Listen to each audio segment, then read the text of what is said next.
Ligtas nang nakauwi ang apat na opisyal ng Department of Agriculture o DA sa bansa matapos maipit sa gera sa Middle East.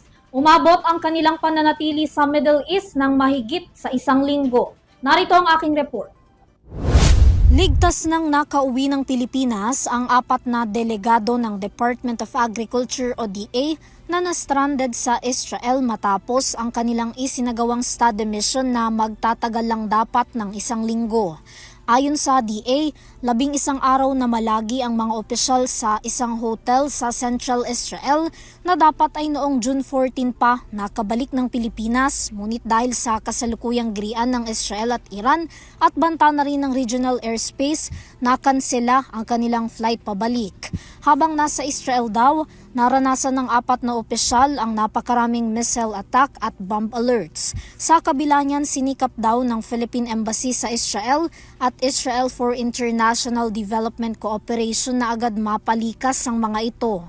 Una nang sinabi ni Agriculture Secretary Francisco Chu Laurel Jr. na kinabibilangan ng apat na opisyal, sina Assistant Secretary Benjamin Albarese, DA Philippine Carabao Center Executive Director Lisa Batad at mga opisyal ng National Dairy Authority na sina Rowena Bautista at Angelica Escanilla.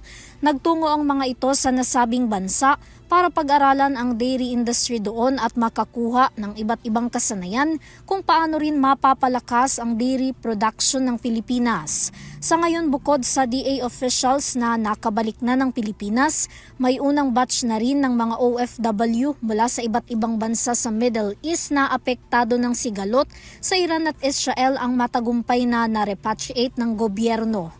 Para sa EuroTV News, Vanessa Cleofa, sumasaludo sa bawat Pilipino.